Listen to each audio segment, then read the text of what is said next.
Hi friends, இன்னைக்கு நான் பார்க்க போற அதிகாரம் ஊக்கமுடைமை. இந்த ஊக்கமுடைமைங்கிற இந்த அதிகாரத்துல இருந்து முதல் 5 திருக்குறளா நான் பார்க்க போறோம். ஃபர்ஸ்ட், உடைய எனப்படுவது ஊக்கம், அது இல்லார் உடையது உடையரோ மற்று. ஊக்கமுடைய அந்த நபர், ஊக்கம்னா உற்சாகம், ஆர்வம், இந்த ஊக்கத்தை உடைய அந்த நபர் தான் உடையர் எனப்படுவார். யார்கிட்ட ஊக்கம் இருக்கோ அவர்கள் மட்டும்தான் உடையர் எனப்படுவர்.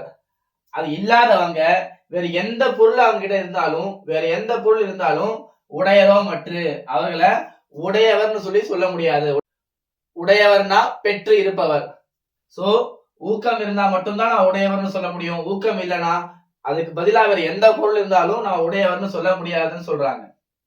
செகண்ட், உள்ளம் உடைமை, உடைமை பொருளுடைமை இல்லாது நீங்கிவிடும். ஒருத்தர்கிட்ட ஆர்வம் இருக்குன்னா அதுதான் நிரந்தரமான உடைமை, நிரந்தரமா அவர்கிட்ட இருக்கும் ஊக்கம். இதுவே பொருளுடைமை, அவர்கிட்ட ஒரு பொருள் இருக்கு அல்லது செல்வம் இருக்குன்னா இந்த உடைமை நில்லாது நீங்கிவிடும், நிரந்தரமான ஒரு பொருளா இருக்காதுன்னு சொல்றாங்க. ஊக்கம் என்கின்ற ஒரு செயல்தான் உடைமையாக இருக்கும். பொருளுடைமை சீக்கிரமாக அழிந்து விடும். இது நிரந்தரமான உடைமை, இது தற்காலிகமான உடைமைன்னு சொல்றாங்க.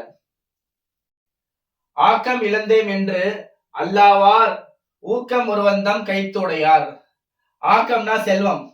செல்வம் இழந்தேம் என்று போயிடுச்சுன்னு சொல்லிட்டு, செல்வம் போயிடுச்சுன்னு சொல்லிட்டு அல்லாவார் கவலைப்பட மாட்டாங்க. யார் கவலைப்பட மாட்டாங்கன்னா ஊக்கம் ஒருவந்தன் கைத்துடையார். எந்த நபர்கிட்ட ஊக்கம் அவருடைய கைப்பொருளாக இருக்கோ அவருக்கு இந்த செல்வம் போயிடுச்சுங்கிற அந்த கவலை இருக்காதுன்னு சொல்றாங்க. ஏன்னா அவர்கிட்ட இருக்கிற அந்த ஊக்கத்தை வச்சு அவர் திரும்பவும் அந்த செல்வத்தை சம்பாதிச்சுப்பாரு. ஆக்கம் அதவினாய் செல்லும் அசைவிலா ஊக்கம் உடையான் உலை.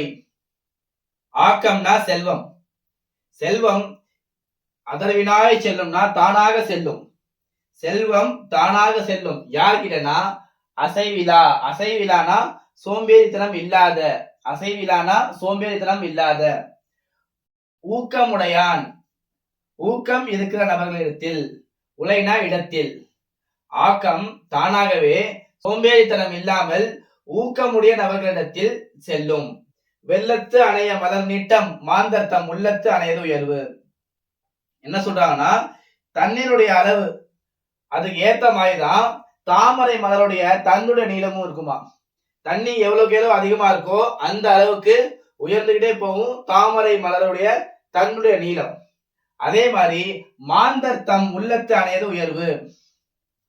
மனிதர்களும் அவங்களுடைய உள்ளத்துல இருக்கக்கூடிய அந்த ஊக்கத்தின் காரணமாக தான் உயர்வு அடைவார்கள் சொல்றாங்க.